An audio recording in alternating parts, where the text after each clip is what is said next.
परी सोई दिखी गए ब्रह्मचारी रे।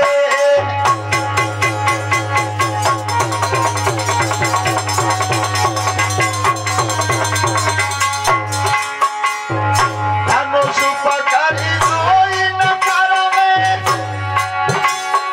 जिन गंगासी मेहताई रे। अरे जब बाबा पे ध्यान करो जगी धूली पड़ गई गाड़ी रे।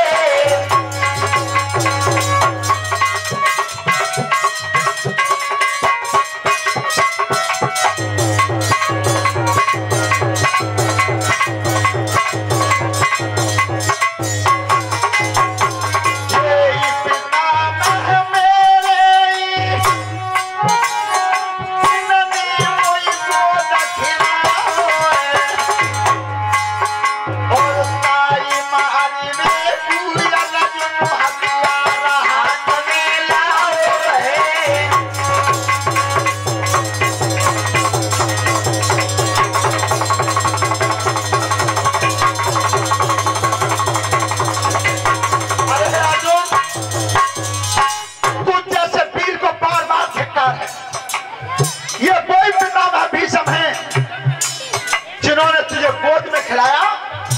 अगर तेरे मलमूत्र भी त्याग कर दिया तो तब भी तेरे कान में कभी कांटा नहीं मारा। और आज तू गांडीव धनुष से इन्हें मारने आया है।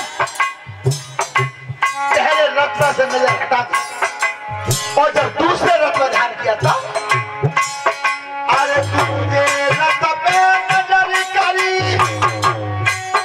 और तीखे द्रोणाचार्य और गुरुदेव पे नजर पड़ी मिट्टी अर्जुन में हारी रे।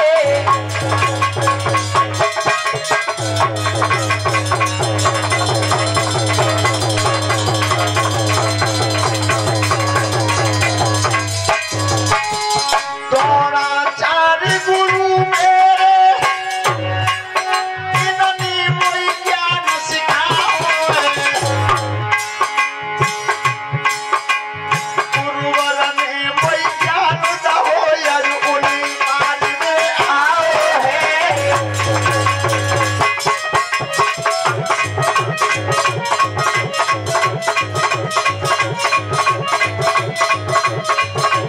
अर्जुन तेरे जीवन को बार-बार प्यार है। अरे जिस गुरु ने तुझे सवेरे पढ़ाया, दिन में पढ़ाया, रात में पढ़ाया और आज उसी गुरु को तू मारने आया है। कृपाचार्य पर ध्यान किया। ये वही कुलगुरु कृपाचार्य हैं जिन्हें मेरे परिवार के मेरे पुरखा पूजते रहे और आज मैं मारने आया हूं। जब सब पैसे नजर हटी और सब भैया दिखे कौन क्या आगे तू जब नजर करी सोई करेगा हाय हाय दैया रण क्षेत्र पे ध्यान करे जाती के सबरे भैया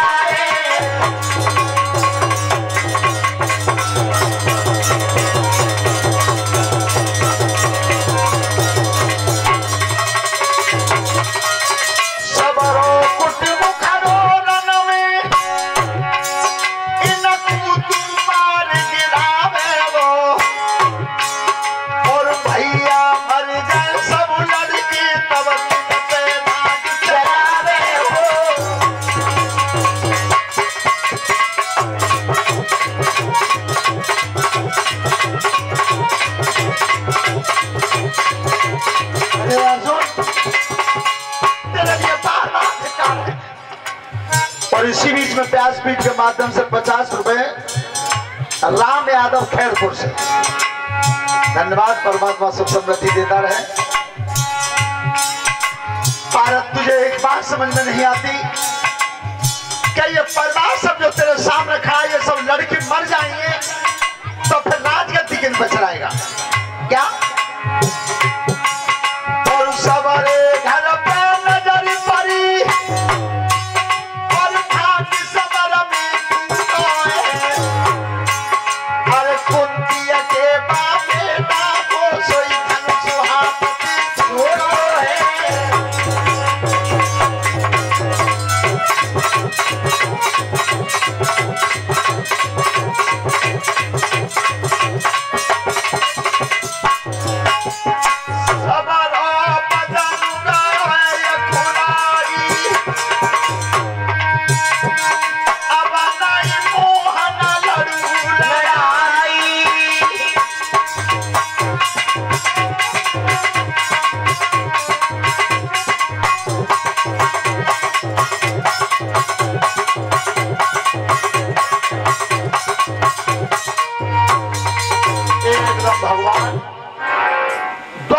द्वारकाधीश के सामने दोनों हाथ जोड़े, प्रभु मेरे कब्जा नहीं है। एकदम अर्जुन रथ से नीचे उतर गए, गांडीव धनुष को धरती पर टेक दिया। आपने देखा होगा गीता सार की तस्वीर आती है, कैलेंडर आता पूरा, उस पर कभी नजर भर के देखना कि अर्जुन धरती पर बैठे हैं। देखियो ये तस्वीर किन किन ने देखी है। अर्जुन जमीन पर बैठे हैं, भगवान कन्हैया सामने खड़े हैं और नीचे से पार्वती दोनों हाथ जोड़े बैठे, दोनों हाथ जोड़े। और तब कन्हैया से अर्जुन हाथ जोड़ के कई क्या रहे हैं, धनुष पड़ा था धरती पर और घुटना टिका हुआ है अर्जुन का। द्वारकाधीश सामने खड़े चक्कर लिए और तब अर्जुन नीचे से हाथ जोड़ रहे हैं और हाथ जोड़ के क्या कह रहे हैं मालूम है? सुनो, अरे रथ को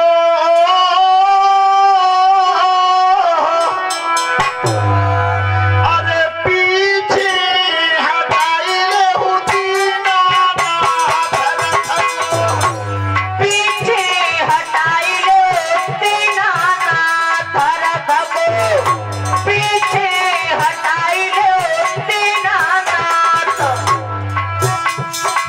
अरे वही घर लौटाई के ले चलो, रथ को पीछे हटाई लो दीनानाथ रथ को, पीछे हटाई लो दीनानाथ।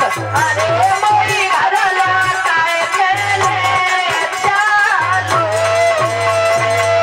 रथ को पीछे हटा लो दीनानाथ रे वो घर लौटा के ले चलो। वो पे अरे समरू हो आई वो स्वामी मोबे समरा होई गो स्वामी नाई, मोबे समरा होई गो ठाकुर नाई। अरे सब राज पहल बनु पे जानो, मोबे समरा होई गो स्वामी नाई, मोबे समरा होई गो ठाकुर नाई।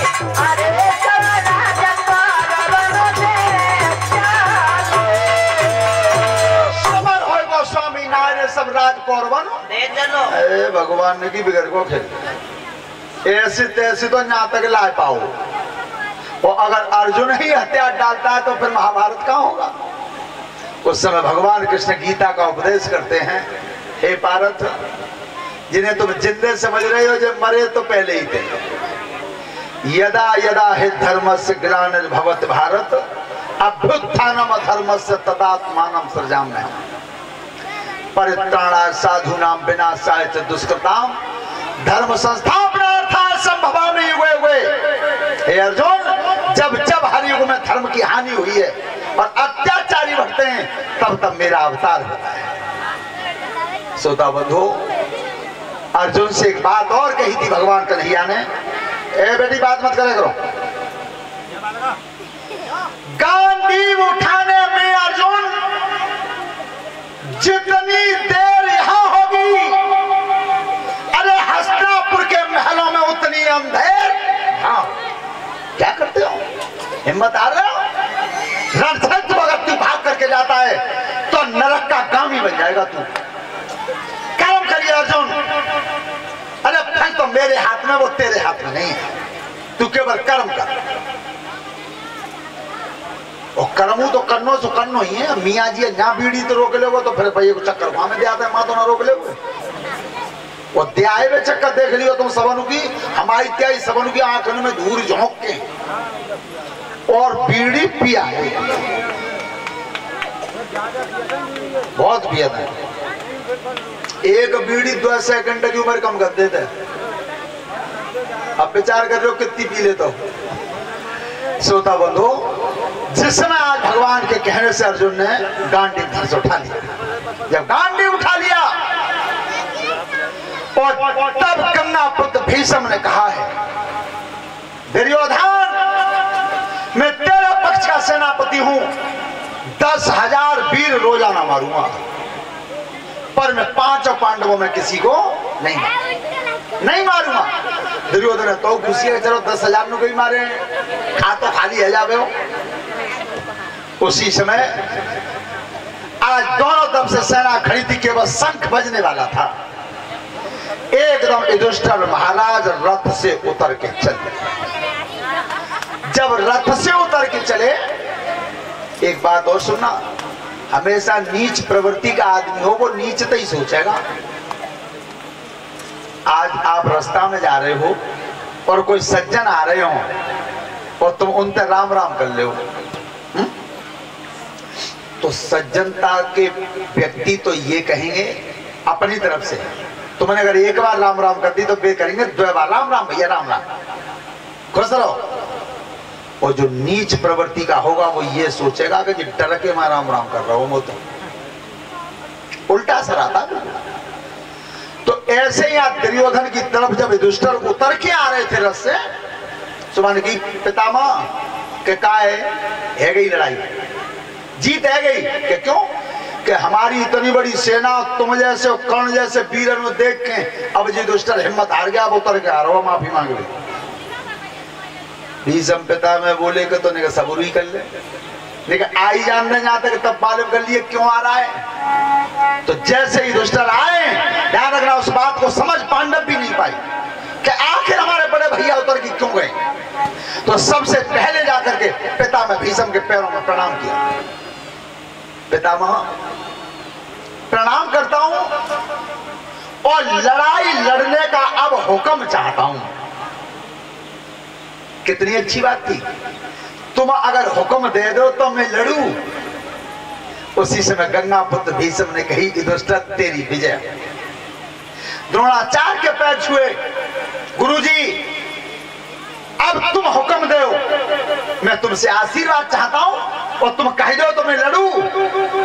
गुरु द्रोणाचार्य कहते हैं युधिष्ठिर तेरी विजय। पर बेटा एक सुन, पढ़ाया तो बहुत है लेकिन अंतिम पाठ रह गया बेटा, एक लाइन पढ़ावे सो आज पढ़ ले। युधिष्ठिर को जीवन में ध्यान रखना, गुरु जीवन भर पढ़ाता है, हमेशा पढ़ाता है शिष्य को। लेकिन आज जमाना तो उल्टो है, आज तो चेहरा सीखने के बाद क्या कहते हैं, 1 साल बाद बे जानता है सो हम जानता है, जो पप्पू जानता था ये हम जानता है। पर बेटा गुरु एक चीज और जानता है, कौन सी, क्या बिल्ली ने कुत्ता चेला बनाओ और वो मोसी कह के सब सीखत रहो, पढ़ाई पढ़ात रही। सो एक दिन कही कुत्ता ने कि मोसी अब तो मैं सब पढ़ेगो, हाँ लला अब तो सब पढ़ेगो, कोई विद्या रही है ना सो मैं तो सिखाई ना है, जो इतनी कही का सिखाई बेती कछ बचवाई ना है। सो कुत्ता ने बिल्ली में झपट मारी, पंजिन झपट मारी, तो बिल्ली कूद के पेड़ पे नीचे थे कह रहे मौसी जिना पढ़ाओ। बिलैया ने ऊपर थी कि बेटा जाए और पढ़ाई देती तो आज बचती कैसे। तो ध्यान रखना, एक तो रखता है गुरु बचने के लिए, जरूर रखता है। तो आज गुरु जी कह रहे बेटा अंतिम पाठ बता रहा हूं, उसे ध्यान से सुन ले। कौन सी, युधिष्ठिर आज रणभूमि में तू मेरा शिष्य नहीं है, रणभूमि में मैं तेरा दुश्मन हूं और तू मेरा दुश्मन। अगर रण क्षेत्र में मेरा तेरा सामना हो जाए तो कभी हथियार कमजोर मन चलाना कि ये मेरे गुरु हैं। अगर तीन हथियार कमजोर चला दिया तो मैं तुझे साफ दे दूंगा। रण क्षेत्र में न मैं तेरा गुरु हूं न तू मेरा चेला है, तू मेरा दुश्मन है मैं तेरा दुश्मन हूं। रण में हथियार चलावे तो मजबूत चलाना, ताकि लड़के अगर मेरी हारो है जाए तो ये दुनिया कह दे कि आखिर युधिष्ठिर चेला किनका था। जा अंत पाठ पढ़ा दिया, कृपाचार्य के पैर छुए तो कृपाचार्य ने भी आशीर्वाद यही दिया कि तेरी विजय हो। तब कहिए दुर्योधन ने गए खा रहे हो मेरो, रह रहे हो मेरे मां, वो आशीर्वाद विजय को दे रहे होते। उस समय बेटा सब नौजवान बच्चे ध्यान से सुना, युधिष्ठिर ने गंगा पुत्र भीष्म ने कही क्या थी, अरे दुर्योधन तू बेटा जानता ही नहीं है, प्रणाम का परिणाम आशीर्वाद होता है, प्रणाम का परिणाम आशीर्वाद होता है। अगर एक बार के पैर छू के प्रणाम कर ले तो युधिष्ठिर भी तुझसे यही कह देगा कि तेरी विजय। पर चाची है तू जानती ना, लौट के चले गए। और जिस समय दोनों पक्ष के वीर अपने अपने रथ पर सवार हुए, गंगा पुत्र भीष्म ने कहा जाकर 10,000 वीर रोजाना मारूंगा। तो जब शंख बजाया दोनों तरफ से, बजा किस तरह से है?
भीष्म ने 10,000 वीर मार के शंख बजा था। दूसरे दिन लड़ाई फिर भई, 10,000 फिर मारे।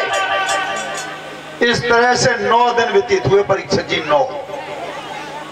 अब 9 दिन है गए तो कन्हैया ने कही अर्जुन ते के पारथ भैया वही तो जी बाबैना ने बटो लड़ाई जीतो है का। प्रभु का बताऊं, जितनी विद्या सीखी मैंने सब लगा दी, पर मेरे कब्जाते बाहर है। एक बात और सुनना, गंगा पुत्र भीष्म जैसा महारथी आज तक चारों युगों में पैदा नहीं हुआ।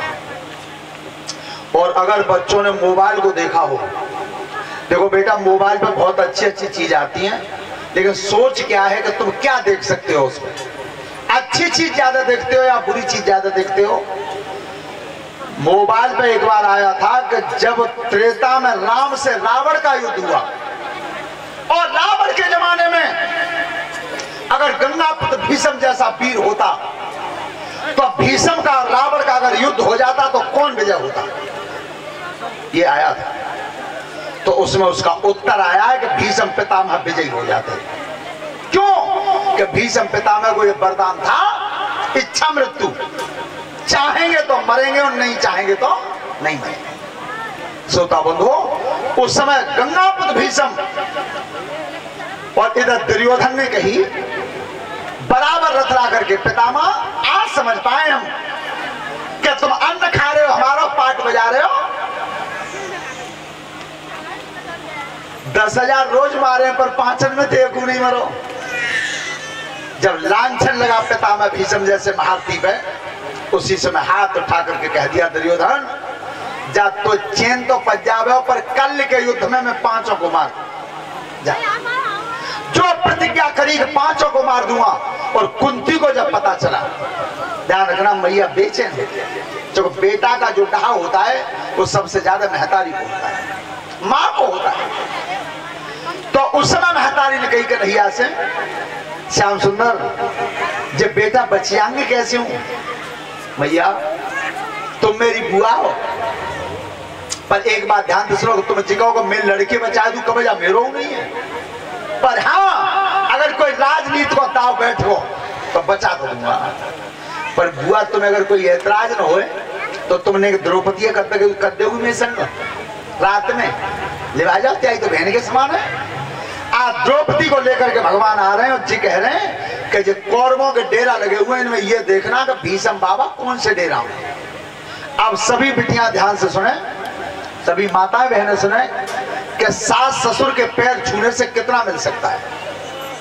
सास ससुर के पांव छुए थे कितना मिल सकत है, पर कीमत है जो जाने सोई तो।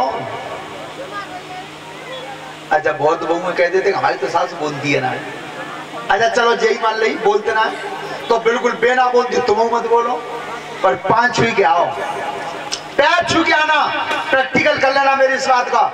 सास बहू में बोलचाल बंद हो, बात जाकर बहू ने नेक घोटुन तो नीचे तो पाए दावे और नेक छुए तो डोकरी दे सके मैं मुंह तो कल नहीं जा लंकू फिर कहा गई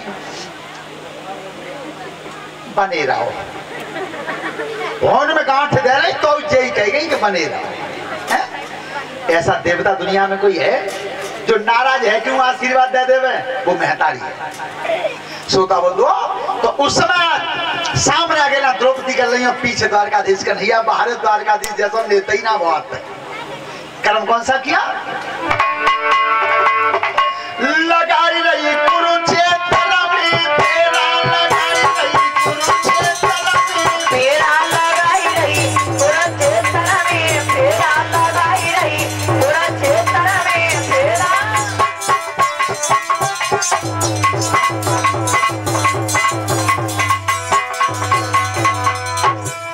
अरधनाथ में डोल रही है, अरे डोल रही है और देखत डेरा डेरा लगाई रही कुरुक्षेत्र में फेरा लगाई रही अरे रात में डोली रही है देखती डेरा डेरा लगाई रही कुरुक्षेत्र में फेरा लगाई रही कुरुक्षेत्र में फेरा अर्धरात में डोल रही है देखत डेरा डेरा लगा रही कुरुक्षेत्र में फेरा। कन्हैया ने कही देख लियो कौन से डेरा में। जब पर्दा खोल खोल के देखती गई और जिसमें बाबा के डेरा पर पहुंची पर्दा खोला हाथ से क्या? अरे माला घूम रही बाबा की अरे बाबा की और को टंगिलो सहरा लगाई रही कुरुक्षेत्र में फेरा लगाई रही माला घूम रही बाबा की रही अजीर समझी घर को बनी रही फेरा लगाई रही कुरुक्षेत्र में फेरा लगाई रही कुरुक्षेत्र में फेरा। भजन कर रहे थे। और एक बात बताएं उस कुरुक्षेत्र के मैदान में जो संग्राम चल रहा था तो सबसे ज्यादा अगर किसी को दुख होता था तो वो भीष्म बाबा थे। क्यों? रात भर भजन करते कि भगवान अबहू बंद रह जाए, लड़ाई अबहू बंद रह जाए। क्यों? कि कल की लड़ाई में मरे काउलंगों पर मरे और तेर हो जाए। आज ही विचार करो काउ बाबा के नातन में लड़ाई है जाए और नातन में लठ बजरे करे बाबा से पूछोगे बाबा कालंग को चाहते हो मरे वो बाबा तो खूब मालूम है कहने में काउलंग को मत जाए मरे हो बाबा ही को बहुत दुखी रहते थे। और तब तक कन्हैया ने शिकायत भेजी अब आज दइयो मत मोते का चुकाइयो मत 5 हुए बस। सो द्रौपदी धीरे से ना गई बहुत कदम साध के गई अंधेरा था और जैसे ही दोनों हाथ पैरों पर रखे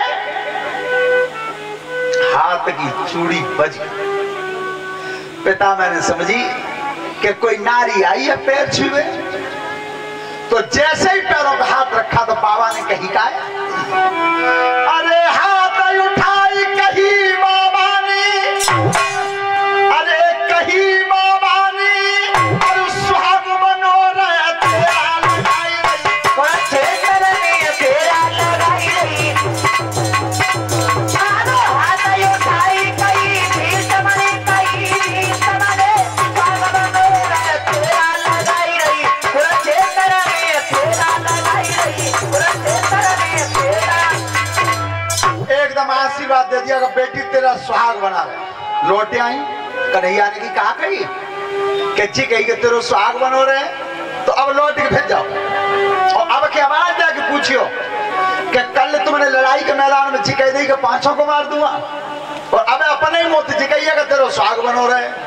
देखो चतुराई तो ले गए क्योंकि द्रौपदी के ना 5 बराबर है और अब जब पूछ गई हो कि बात कौन सी रह गई जो द्रौपदी लौट के फिर गई और अब की आवाज दी है बाबा जो भीष्म ने द्रौपदी की आवाज पहचानी सो नवोच्चारा मुसरक गई पीछे पांचाली। हाँ बाबा कहो बेटा कहा कह रही कि पिता में जी पूछ रही कि लड़ाई के मैदान में तो जिकाई दी तुमने क्या 5 को मार दूंगा कल और अब मोती जिकाइया का तेरा सुहाग बनो रहे तो बाबा सुहाग तो तभी तो बनो रहे तब 5 जिंदा रहे समझ गए, बहुत चतुर थे, बहुत ज्ञानी थे, जान गए। तब की बेटी सुन, तुझे नहीं बताऊंगा। तो अरे भीतर माई बुलाई की लइए, लिवाई की लइए, और सलागी न जो तेरा लगाई रही, कोरा क्षेत्र में तेरा लगाई रही। भीतर माई लिवाई के लिए बुलाई के लिए सलागी न जो तेरा लगाई रही। कोरा क्षेत्र में तेरा लगाई रही, कोरा क्षेत्र में तेरा। क्या बेटी तुझे नहीं बताऊंगा। तो तेरे सलागी बाहर रह गए, उन्हें और बुला ला। लौट आई, कन्हैया ने भी कहा कही भैया तुम्हें बुला रहा। ध्यान रखना, आज उस ब्रह्मचारी का सामना करने में साक्षात ब्रह्म कांप गया, साक्षात ब्रह्म हिल गया। इतना तेज होता ब्रह्मचारी के अंदर। और जब गए भीतर तो कन्हैया ने हाथ जोड़ के प्रणाम किया। पितामह प्रणाम। कहो कन्हैया, द्रौपदी कैसे लाए और क्या पूछ पा रहे हो? भगवान तो चाल चल रहे हैं। पितामह तेरे घर की बात है, बुत्याई बहुआ तुम भाई ससुरो, वो पूछ रही है, जवाब दो। अरे मेरी बात तो जे, अगर रात में अकेली आ रही ताकि मैं संग चले आए हम तो। कन्हैया द्रौपदी पूछ रही है, बातों में बता ही दूंगा, पर पहले एक जवाब तुम्हें देना होगा। पहले तुम बताओ कि पूछो कि जो पांचाली द्रौपदी द्रुपद महाराज के यहाँ हवन कुंड से पैदा हुई, हवन कुंड से जन्मी थी, जा तुम भी जानते हो और मैं भी जानता हूं। और जिस समय ये हवन कुंड से जन्मी थी, जाके पैरों में दिव्य चप्पल संग आई थी, चट्टी, वो चलते समय आवाज करती थी। अबे वो देखिए वो बालकन को कौन सैंडल ले आता चंदम, तो वो द्रौपदी की चप्पल आवाज करती थी कन्हैया। और आज द्रौपदी आई है नंगे पैर। अगर बेचप्पल इसके पैरों में होती तो मैं बहुत दूर से पहचान लेता कि द्रौपदी आ रही है।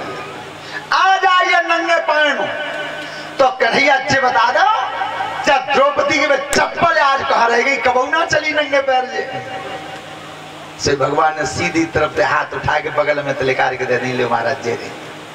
धन्य प्रभु, जिसके सूरज और चंद्रमा जैसे नेत्र हों, अरे दसों दिशाएं जिसकी इंद्रियां हो, और समुद्र जिसका पेट हो, एक बार नींद भर के सो जाता दुनिया खत्म हो जाती है, जब जग जाता है तो दुनिया फिर प्रकट हो जाती है। तीनों लोगों का स्वामी जब इनकी चप्पलें साधे डोल रहा है तो हम कौन सी गिनती है? बोलिए कन्हैया लाल की। कन्हैया वचन तो यही रहेगा जो इस समय मैंने कह दिया है। और सुनो, तुमने मेरी प्रतिज्ञा तोड़वा दी है। प्रतिज्ञा कर ली थी मैंने कल, और तुमने तोड़वाई है। पर द्वारकाधीश एक प्रतिज्ञा तुमने तो करी है, तुम तो प्रतिज्ञा करके आयो कि मैं हथियार नहीं उठाऊंगा, करके आयो अर्जुन के संग।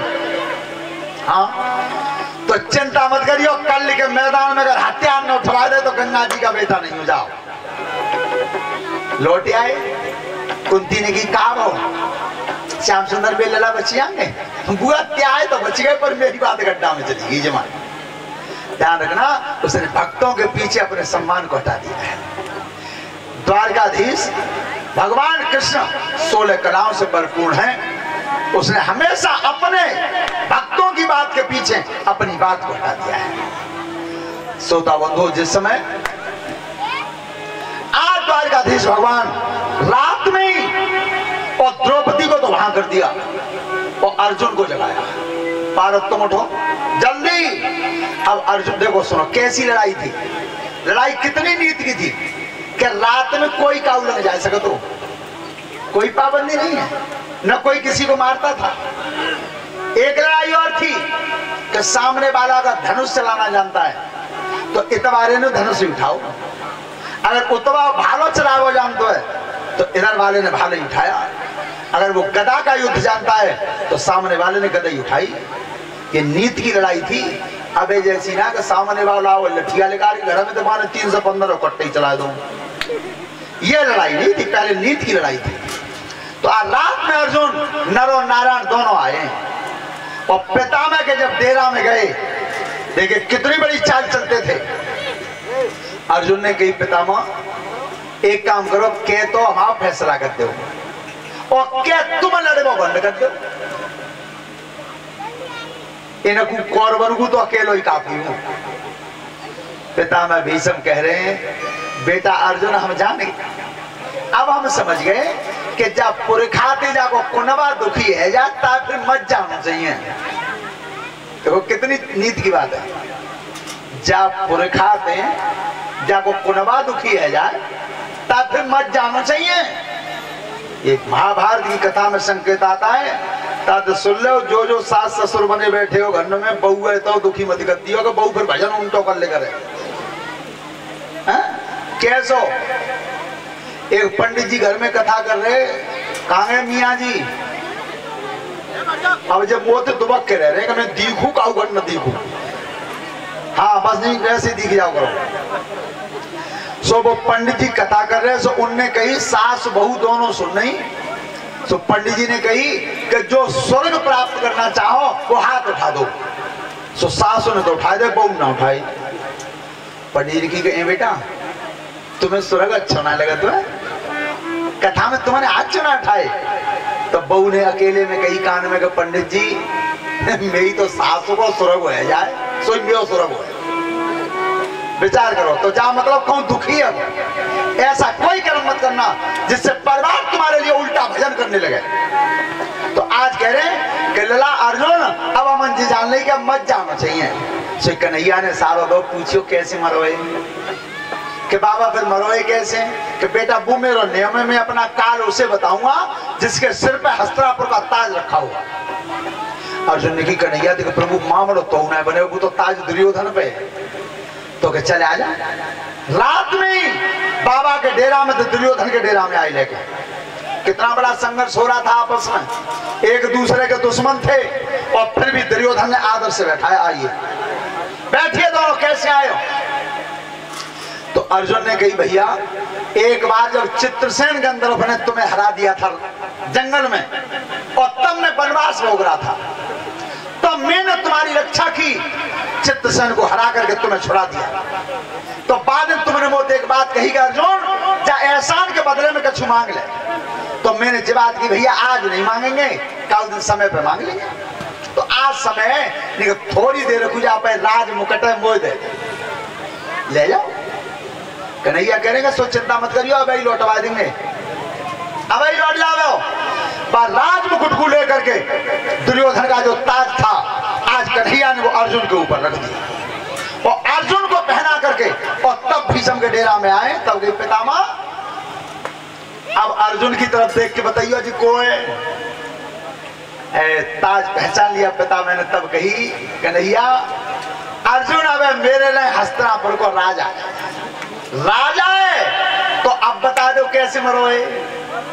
अरे दुर्योधन तेरी जीत कहां होती हैं? जिनके शरीर लड़ रहे थे तेरी तरफ, उनकी आत्मा काम कर रही थी पांडवों की तरफ। ध्यान रखना ऐसे बन के जीवन जीना चाहिए। एक बार को शरीर तुम्हारे विरोध में भी चला जाए और फिर भी उसकी आत्मा तुम्हारे पक्ष में काम करती है, ऐसे बन के जियो। तो आज भीष्म पितामह रात में बता रहे हैं अर्जुन बेटा ध्यान देकर के सुन। क्या सुन बेटा धरे ध्यान, अरे समर की कर जाई झंडी है।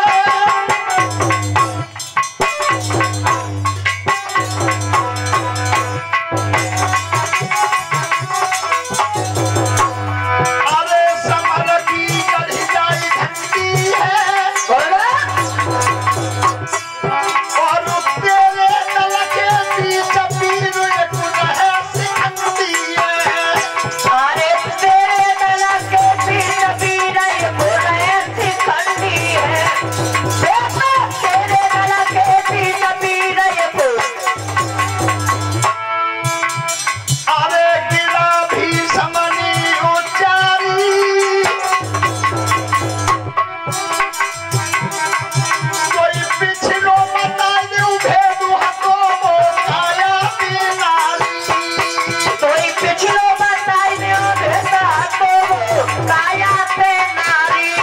बेटा पिछलो बताई दो तेरा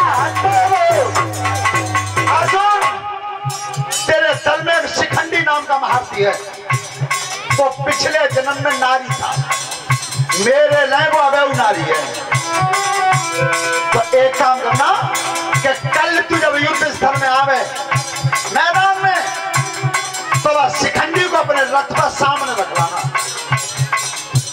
और जैसे ही शिखंडी को तू रथ पर लाए और मैं अपने हथियार रख दूं, उसी समय अर्जुन मार देना, मार देना। अगर तेरे ने को भूल करी तो जब तक मेरे हाथ में धनुष रहेगा तब तक तो जैसे हजारों तो अर्जुन हो, और तेरे रथ हाकता दिन रात ऐसे कन्हैया हजारों बार अवतार धारण कर, मुझे मारने वाला दुनिया में कोई पैदा नहीं होगा। क्यों? कि मुझे वरदान मिला के इच्छा मृत्यु का वरदानी हूं, चाहूंगा तो मरूंगा, नहीं चाहूंगा तो नहीं। आधी आजादी झुकी अंधियारी, ताहिर कढ़ी की दोनों आए, हो नहार सोहे तीन कटी, और रात में चालू पूछ के आए।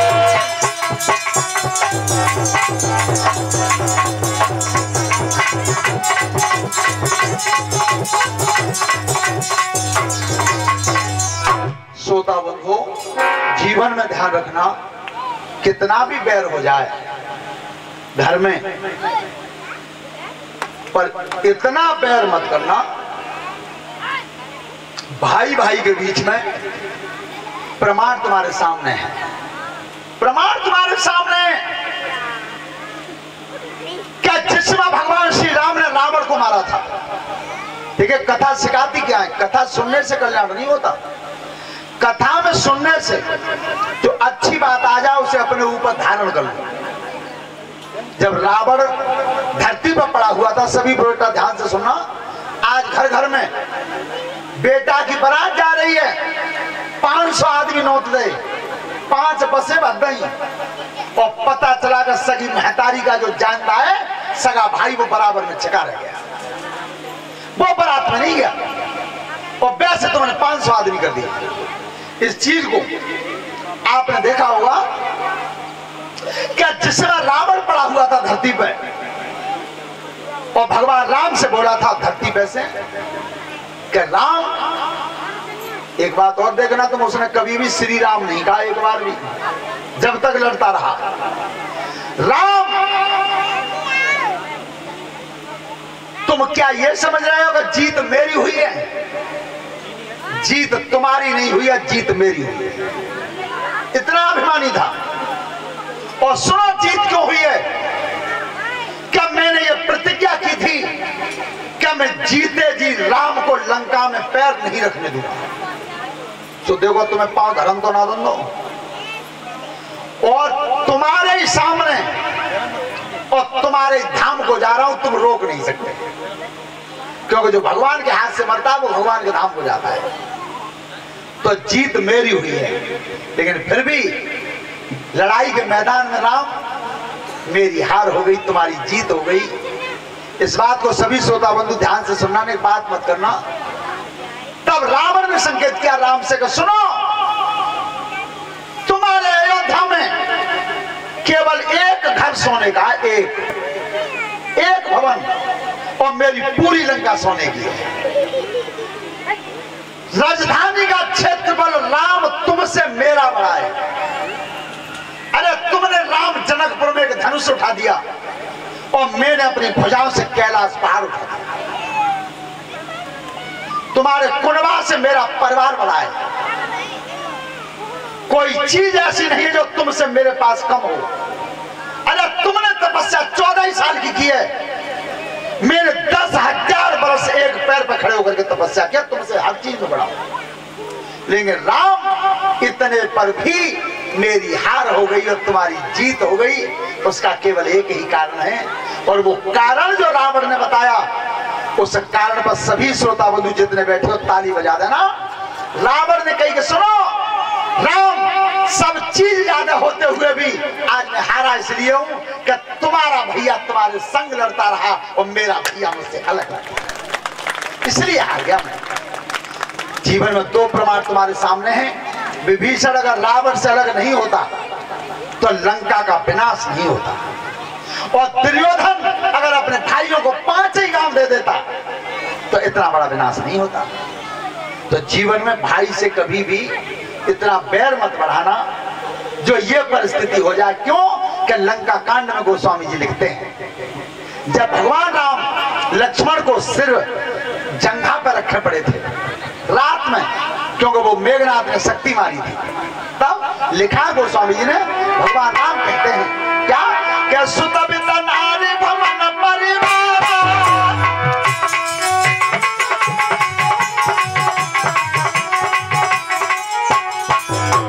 सुत बित नारी भवन परिवार, ओ होई जाए जग बारंबार।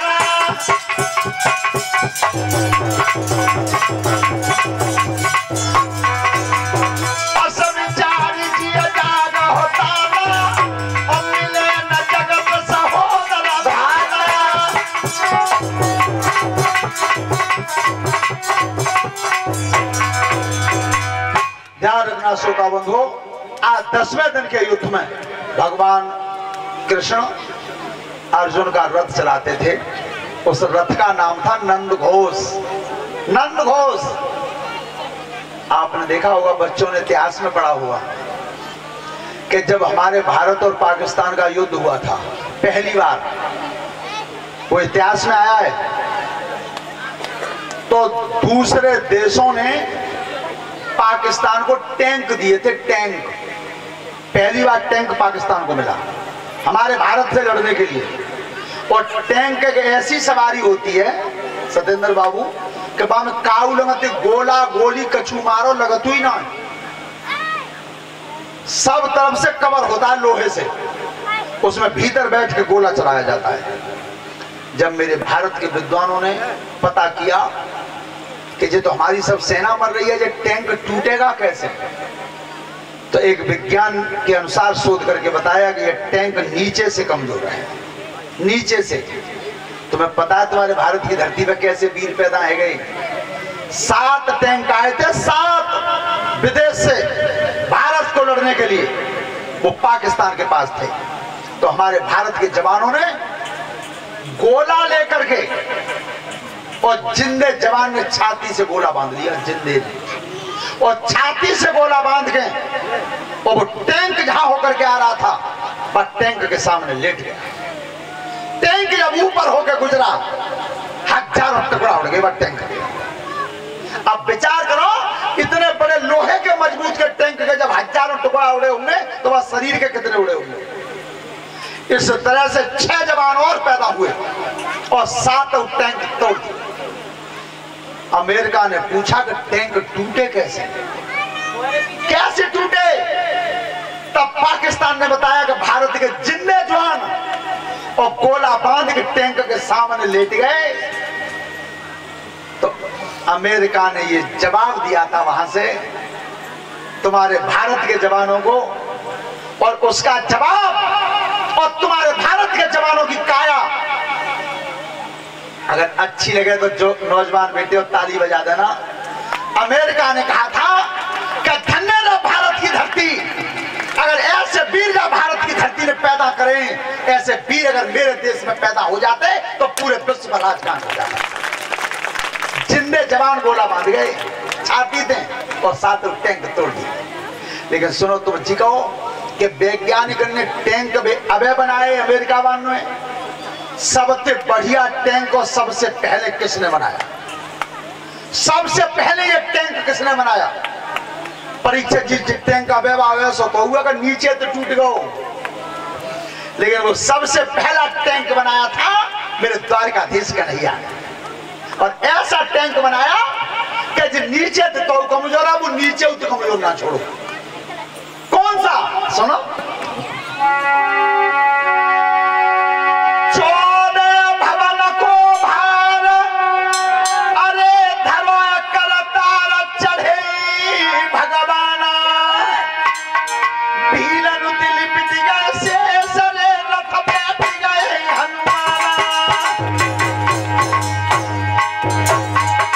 अरे बैठ गए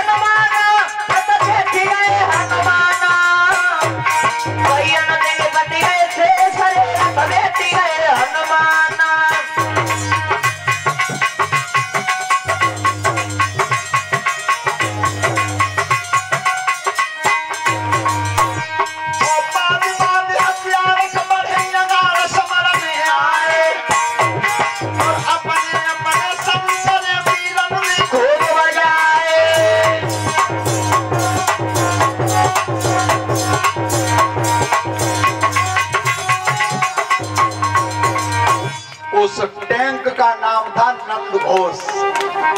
अब सुनो, सब तरफ से कन्हैया नजर घुमाते थे। काऊ लंग चोट आवे तो वे खुद झेल रहे, ऊपर तक कोई चला दे तो हनुमान बैठाते कहते जिम्मेदारी तुम्हारी है।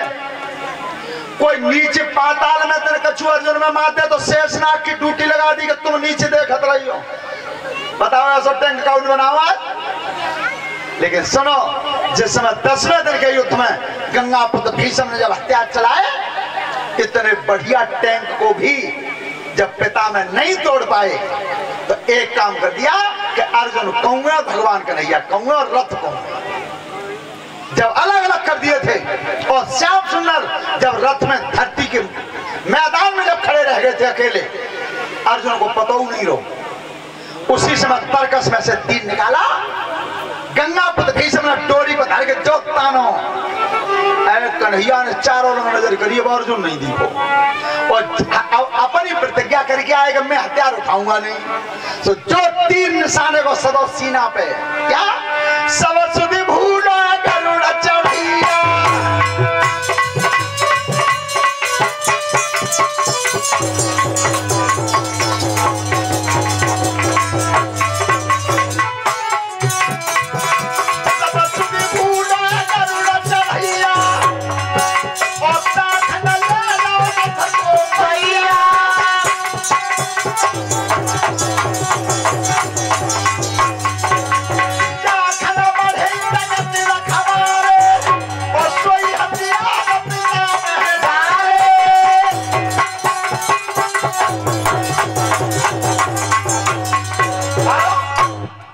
उसी समय गंगा पुत्र भीष्म ने मुस्कुरा के इशारा कर दिया कि जा तो मैं चाहती हूँ कि तुम मारो। एकदम इतनी कह पाए तो तक अर्जुन ने भाज के दोनों पैर पकड़ ले, प्रभु भाई मैं जिंदा हूँ, क्या कर रहे हो तुम हथियार मत उठाओ। जो कई हथियार मत उठाओ, पिता में भीष्म ने की बेटा हथियार तो उठ गया। जय प्रतिज्ञा की थी कि मैंने हथियार तोड़ को उठवा दूंगा। सोता बंधु आ रथ पीछे को वापस कर दिया और जब वापस करके आए तो दूसरी बार जब रथ तैयार किया गंगा पुत्र भीष्म ने, तो आज गांडीव धनुष अर्जुन के हाथ में था और जैसे पितामह के सामने आया है तब दिखाई कौन दिया सबसे आगे?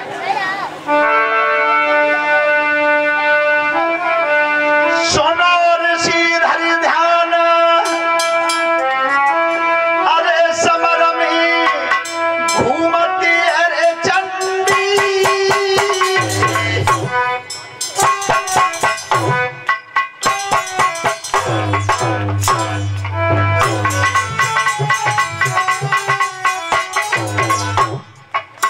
डॉक्टर साहब बैठ लो, कैसे ठाड़े रह गए? अरे समर में घूमती चंडी है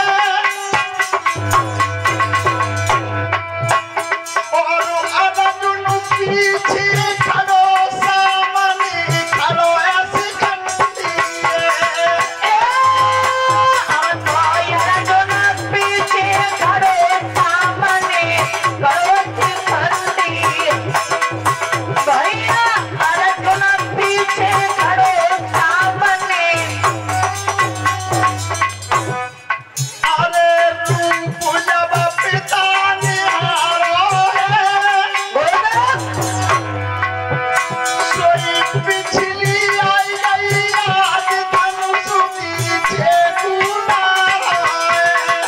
अरे कोई पिछली आई गई आज धनुष सब नीचे डालो है।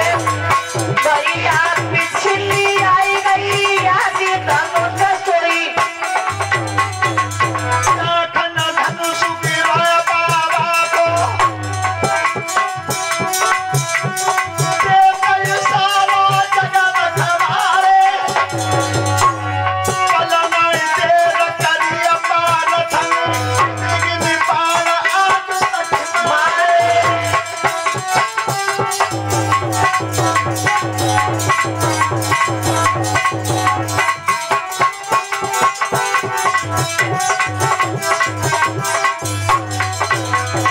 आंसू नहीं आँखें निकलो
थे 110।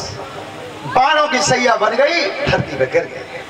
अब सुनो ध्यान से, कितने बड़े भारती थे, इच्छा मृत्यु के वरदानी थे।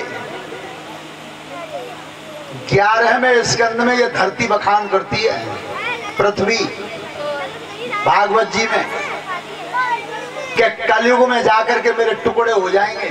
मियाँ जी आ रही है समझ में? कलयुग में कोई कहो मैं 100 बीघा मालिक हूँ, कोई कहो मैं 10 बीघा मालिक हूँ, कोई कहो मैं 70 बीघा मालिक हूँ। तो कलयुग में टुकड़े हो जाएंगे, सब उन टुकड़ों की छाती ठोकेंगे लोग। तो ये पृथ्वी कहती है कि मुझे हंसी आ जाती है। तो क्यों? कि मैंने बेऊ देखे जो सूर्य उदय होता था और सूर्य अस्त होता था, सवरी धरती के मालिक है, पूरी पृथ्वी के स्वामी थे। बे नारायण